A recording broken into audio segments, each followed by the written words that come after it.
My story begins with my mom and dad. They met when they were 12 years old in Maryland. They got married at 18. They were told it would never work.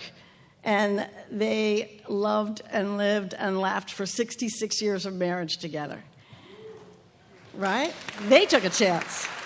Now, at 35 years old, they realized they could not have their own children. So they took a chance, and they reached out to the adoption agency, and it took 2 years, but they got that call one day that there was a little boy waiting for them, and his name was Michael. Well, 11 months later, they got an unexpected call from the adoption agency that said, "We have a little girl here, and it's Michael's full sister. Same mother, same father. Would you consider taking a chance and keeping them together?" And they did. They adopted me, and we were able to grow up together, my brother and I, and we grew up in a very loving family. We were told that we were wanted every day of our life, and we were told that although we were not biologically theirs, that in God's eyes we were always meant to be a family. I know.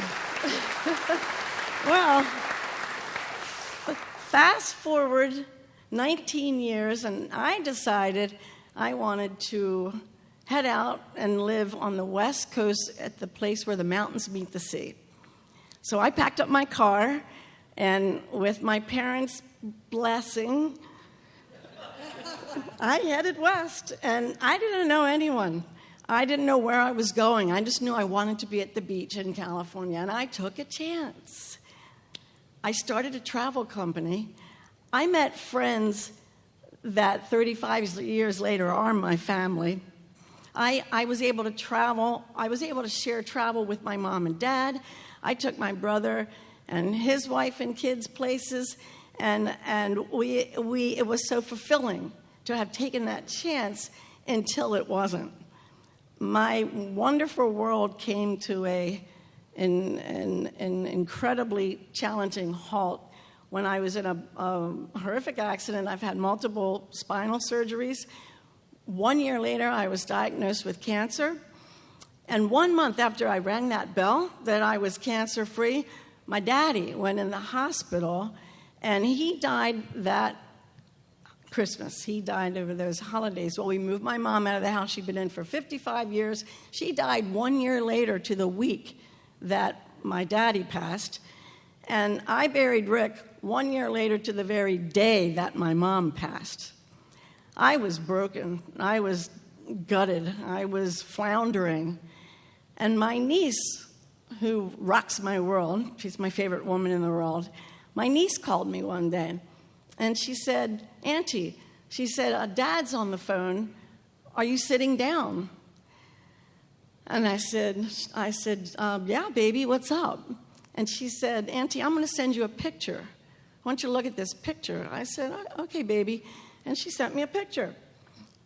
So I looked at it, and I said, "Allie girl, I don't remember you taking that picture of me. When did you take that?" And she said, "Auntie, that's not you." And I looked at that picture, and I knew I had a sister.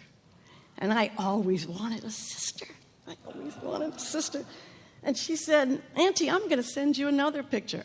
And I looked, and I had a brother who looked exactly like Michael. And she said, "I'm going to send you another picture." And I'm like, "Incoming." And I got a third picture of a brother who looked exactly like Michael, who's here this evening, by the way. And bravo. But wait. I got a fourth picture. And I looked at that picture, and it was my birth mother. And she was still alive. She was beautiful. She was thriving. She was happy. And I'm in shock. I'm thinking, don't most people just find, like, maybe a sister, maybe a dad? Well, this was a big Italian-German family, and they lived here in Myrtle Beach. Now, I spent 60-plus years of my life telling people that I was Irish because I had blue eyes, and I thought Irish people were fun. Irish. So all of a sudden, that gets turned upside down, and I'm in shock. I'm just processing. And COVID hit, and I lost my career. I lost my business because no one was traveling internationally, and there was no longer travel. So I took a chance. I bought an airline ticket, and I flew to Myrtle Beach. And I will never forget coming down that escalator and looking at a very familiar face who was holding a sign that said, "Are you my sister?" And a funny story is she told me later that there was a woman who had come down previously who looked at her and said, "Honey, I'm not your sister, but there's a girl combing her hair up there in the bathroom that looks just like you." So she picked me up, and she took me to meet my mother. And then I met my brothers and spouses. I met nieces and nephews who are here tonight. And by the way, my niece is married to a fantastic man who's in the sheriff department here in Georgetown. So we spent a week together making memories, taking pictures, and laughing and sharing stories of our life. And I flew home to Cali, and I showed all my friends. I look at these pictures and look at this family, and they're a big family. There's lots of them. And they looked at me and said, "Cathy, we love you. You got to go." So I took a chance. And I sold my home in Dana Point, and I bought a house here in Pawleys. And it's been a most wonderful 2 years where all of those holes that were in my heart have been completely filled up. And the sunshine has come back in my world. And I wanted to share, and I'm grateful to have an invite, and thank you all for coming out. But I wanted to share that if God leads you to a door, He won't open it for you, but take the chance. Open that door, because it will lead you places and possibilities you've never dreamed of. Thank you. Thank you.